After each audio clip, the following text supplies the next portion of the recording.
Welcome back to Hardball. Let's watch this moment from Senator Arlen Specter's town hall yesterday. I don't believe this is just about health care. It's not about TARP. It's not about left and right. This is about the systematic dismantling of this country. I'm only 35 years old. I have never been interested in politics. You have awakened the sleeping giant. We are tired of this. This is why everybody in this room is so ticked off. I don't want this country turning into Russia, turning into a socialized country. My question for you is,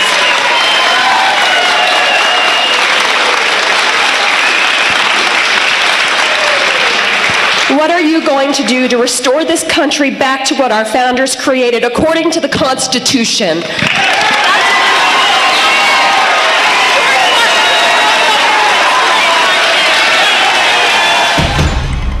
Joining us now, the woman you just saw, Katie Abram. Katie Abram, I know you're not a regular at this stuff and you don't do it every day, so take it easy. We're just going to go through some simple questions about this. What got you to Senator Specter's town hall? What made you want to go? Just sheer frustration. I see all these things being pushed through very quickly. TARP, this health care bill, cash for clunkers, and the frustrating thing to me is that these programs are being funded by me, my husband, our friends, our family. We have a small business, and the amount of taxes we pay out on that, it's ridiculous, and yet they want us to pay more. Or it sounds like they want us to pay more. So that's the root of my frustration. Well, Katie, this was the straw that broke the camel's back. Katie, in the plans that have been discussed so far, the increase in taxation would occur only on families with incomes over $250,000. Would that include you and your family? Honestly, I'd rather not say. I don't even know. My husband takes care of the bills and everything. He takes care of us, and that's all that matters. Do you have health? Did you and your family have health insurance? Yeah, we do have health insurance. We have a health savings account that we pay for ourselves. We have a $5,000+ deductible that basically, in the course of a normal year, we will pay for all of our medical needs out of pocket, doctor's visits. This year's been a little more difficult because my son's had surgery and it looks like we're looking at a second one. We're almost at our deductible, so that's a good thing. But that was a choice that we made. That's what we wanted to do. And I want to be able to keep that choice. I don't want to be forced or slowly coaxed into a single-payer system. I want to have my choice. Well, do you believe the president when he says, if you like the health care plan you have, as you say you do, you can keep that health care plan? Is that something when you hear it, you simply don't believe it? I don't believe it because I heard him say on a quote on television that, it may take 5 or 10 years, but we will move to a single-payer health, or a single-payer... Katie, he's never said that. He has never said we will move to a single-payer plan. I heard it on TV. I heard it on TV. The President of the United States, Katie, the President of the United States has never said it. This was a couple years... Oh, yeah, it was like in 2002 or 2000. It was a couple years ago. This wasn't. Now, it's not since he's been in office. Are your parents on Medicare? No, but they are very, very close.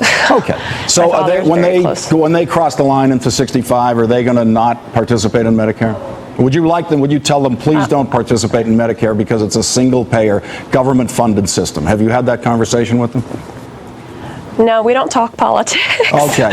You said in your statement that you're 35 years old and nothing has gotten you interested in politics before. And what's interesting to me about that is that means you, as an adult, lived through 9/11. You lived through the invasion of Afghanistan, the war in Afghanistan, the first chapter of what became 2 wars in the Middle East, including the Iraq War.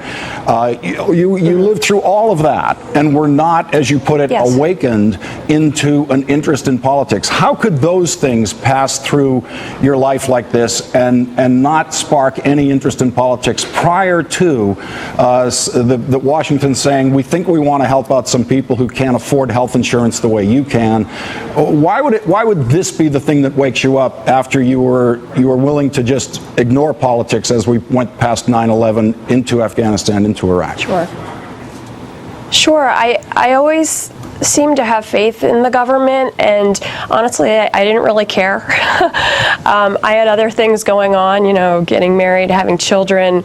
It wasn't a priority in my life, and I really didn't start even watching the news at all, I think, until maybe 1991, I guess it was, when we first went to the Gulf War. I remember watching CNN with my dad and watching the infrared missiles going across that you could see.